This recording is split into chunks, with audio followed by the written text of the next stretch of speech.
नमस्कार। आज हम अहमदाबाद में जो एयर इंडिया फ्लाइट 171 का हादसा हुआ उस पर बात कर रहे हैं।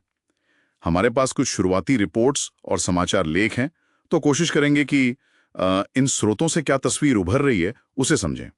मतलब हमारा मकसद है कि क्या हुआ, शुरुआती नतीजे क्या निकले और जांच किस तरफ जा रही है, इन तथ्यों को देखना। तो ये एक बोइंग 787-8 ड्रीम लाइनर विमान था जी। अहमदाबाद से लंदन गेटविक जा रहा था और टेक ऑफ के बस तुरंत बाद ही। हाँ, करीब 1:38 बजे दोपहर में। हाँ, और ये मेघानी नगर इलाके में वो बीजे मेडिकल कॉलेज का हॉस्टल है ना, जी हाँ, उसी पर। उस पर गिर गया। विमान में कुल 242 लोग थे, 230 यात्री और 12 क्रू मेंबर्स। जाहिर है जहां ये हादसा हुआ वहां बहुत ही भयानक मंजर रहा होगा। मतलब विमान और इमारत का मलबा, आग और वो घना काला धुआं। हाँ बिल्कुल, ये एक बहुत ही दुखद घटना थी। विमान में जो 242 लोग थे, उनमें से 241 की मृत्यु हो गई। ओह। और इतना ही नहीं, जमीन पर भी 38 से ज्यादा लोगों की जान चली गई और कई लोग घायल भी हुए। ये तो बहुत बड़ी त्रासदी है, लेकिन इस पूरी तबाही के बीच एक एक बिल्कुल अविश्वसनीय सी बात हुई। हाँ, वो एक यात्री के बचने की खबर। हाँ, एक अकेले यात्री विश्वास कुमार रमेश, 40 साल के ब्रिटिश नागरिक, हाँ, वो बच निकले। जी, वो इमरजेंसी एग्जिट के पास बैठे थे शायद। हाँ, वहीं बैठे थे और किसी तरह वो कूदकर बाहर निकल गए।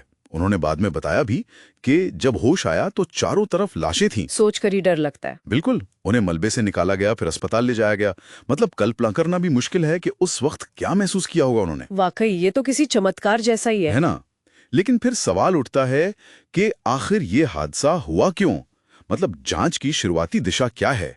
क्या पता चल रहा है? हाँ, तो देखिए, भारतीय और यूके दोनों देशों के अधिकारी मिलकर इसकी जांच कर रहे हैं। अच्छा। विमान का ब्लैक बॉक्स मिल गया है, तो उससे काफी अहम जानकारी मिल सकती है। हाँ। शुरुआती तौर पर जो विशेषज्ञ हैं, वो कुछ खास तकनीकी चीजों पर ध्यान दे रहे हैं। जैसे कि क्या ऐसा हुआ कि दोनों इंजन एक साथ फेल हो गए? दोनों इंजन एक साथ? हाँ, ये एक संभावना है। या फिर इंजन में कोई रुकावट आई हो जिसे वो कंप्रेसर स्टॉल कहते हैं। अच्छा। या फिर एक और थ्योरी है फ्लैप्स को लेकर।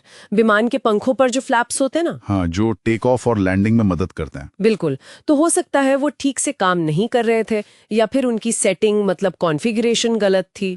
और क्या इन थ्योरीज को लेकर कोई सबूत या संकेत मिले अभी तक? हाँ, कुछ बातें हैं जो ध्यान खींच रही हैं, जैसे कि वीडियो फुटेज और जो आधिकारिक रिकॉर्ड्स हैं, वो ये बता रहे हैं कि विमान क्रैश होने से पहले और सिग्नल खोने से पहले सिर्फ 625 फीट की ऊंचाई तक ही पहुंच पाया था। सिर्फ 625 फीट? टेक ऑफ के हिसाब से तो ये बहुत ही कम है। बहुत कम। इसका मतलब यही है कि जो भी गड़बड़ी हुई वो लगभग फौरन हो गई, टेक ऑफ के तुरंत बाद। पायलटों के पास तो शायद वक्त ही नहीं मिला होगा संभलने का। सही कहा। इतनी कम ऊंचाई और इतने कम समय में शायद ही कोई मौका मिला हो।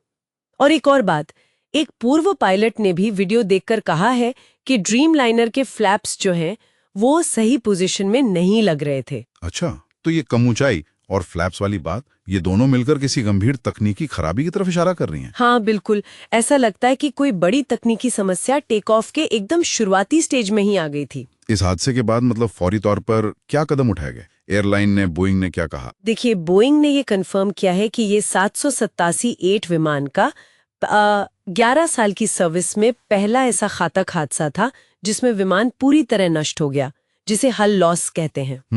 पहला हल लॉस। जी। एयर इंडिया और एयर इंडिया एक्सप्रेस ने अपनी कुछ उड़ानें रद्द की, लेकिन उन्होंने कहा कि ये सुरक्षा जांच के चलते हैं, किसी तकनीकी खराबी की वजह से नहीं। अच्छा। यात्रियों के लिए इंतजाम किए गए होंगे फिर। हाँ, वो व्यवस्था की गई और बीमा कंपनियों ने भी, जैसे LIC, HDFC लाइफ, उन्होंने क्लेम प्रोसेस को आसान बनाने की बात कही प्रभावित परिवारों के लिए। और शायद मणिपुर से भी कुछ क्रू मेंबर्स थे। जी थे।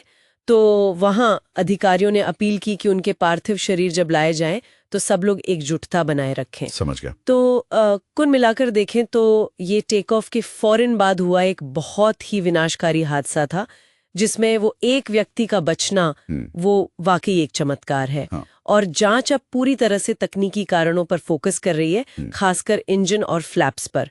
जाहिर है इसका असर एयरलाइन ऑपरेशंस पर और अनगिनत परिवारों पर पड़ा है। हाँ बिल्कुल, हमारा भी आज यही उद्देश्य था कि जो जानकारी अभी तक उपलब्ध है उसके आधार पर इस दुखद घटना के मतलब शुरुआती पहलू क्या हैं और क्या सवाल उठ रहे हैं, उन्हें समझा जाए। अब जब जांच चली रही है तो एक बात सोचने वाली है, ये जो तथ्य सामने आए हैं कि विमान इतनी कम ऊंचाई तक गया और फ्लैप्स में संभावित गड़बड़ी की बात हो रही है, ये हमें टेक ऑफ के उन बेहद नाजुक शुरुआती पलों के बारे में क्या सिखाते हैं। और शायद ये भी सोचने पर मजबूर करते हैं कि आजकल के जो आधुनिक विमान हैं, उनमें ऑटोमेटिक सिस्टम और पायलट के अपने नियंत्रण के बीच जो संतुलन है, वो कितना सही है या उस पर हम कितना निर्भर हैं। ये कुछ सवाल हैं जिन पर शायद आगे और विचार करने की जरूरत है।